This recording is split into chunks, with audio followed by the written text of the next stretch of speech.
And Shawn, just to kind of quickly touch on that Spence Garcia fight, not too long, but does Errol Spence, do you feel he makes adjustments in the ring, or is he, once he has a game plan, he's just kind of fighting one way? I could see some adjustments in the fight that I had with him. I saw some adjustments in the fight that he had with Kell Brook. I have seen him make adjustments. He is a fighter who can make adjustments. I think in my fight, he was a little bit more one way than I've seen him in the past. And obviously, Was that because of something you were? But he is a fighter who can make adjustments. What do you think you were doing that didn't allow for him to adjust like he did in other fights? I think I was able to keep him off balance between the movement and the aggression. I think I had a very good combination that night of being aggressive and also using good boxing ability and counters and the coaching that was coming from the corner, from my corner. I think it was able to keep him off balance and keep him guessing. I could see it in his eyes that he wasn't as comfortable as he tried to show that when he danced during some round. He wasn't as comfortable as he had tried to show right there, and he wasn't as comfortable as he's been in previous fights. You think against Garcia, a guy who doesn't have the movement you have, he won't be as off balance? Maybe he can make those adjustments? He won't be as off balance.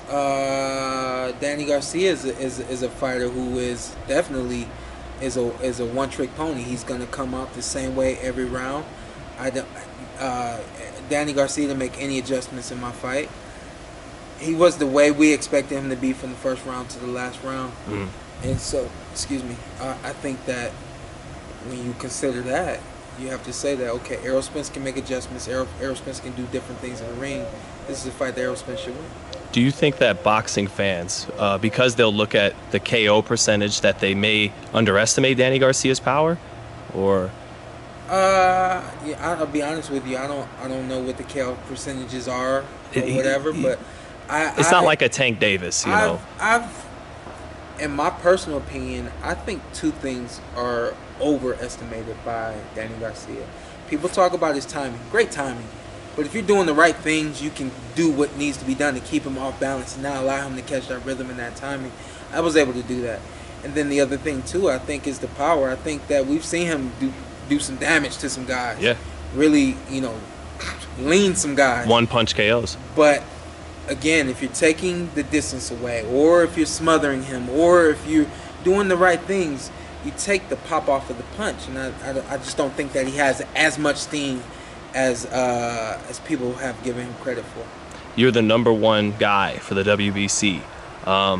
Do you think, what's the likelihood that you're just going to fight the winner, have a rematch with either one of them, being that you're #1 with the WBC? That's what we're lining up to do. I think that's what makes sense. My dad and I were just talking about it. Keith Thurman, Manny Pacquiao, Errol Spence, Danny Garcia. I think those 4 names are really the only names that make sense. But here I am fighting Sebastian Formella. So.